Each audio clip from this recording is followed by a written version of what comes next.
আসন্ন রমজান মাসে সব সরকারি, আধা সরকারি, স্বায়ত্তশাসিত ও আধা স্বায়ত্তশাসিত প্রতিষ্ঠানের অফিস সময় সকাল ৯টা থেকে বিকেল ৩:৩০ পর্যন্ত পুনর্বিন্যাস করা হয়েছে।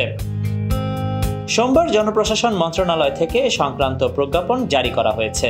এতে বলা হয়, পবিত্র রমজান মাসে সাহারি ও ইফতারের সময় বিবেচনায় দেশের সব সরকারি ও আধা সরকারি এবং স্বায়ত্তশাসিত ও আধা স্বায়ত্তশাসিত প্রতিষ্ঠানের জন্য অফিস সময়সূচি নির্ধারণ করা হলো।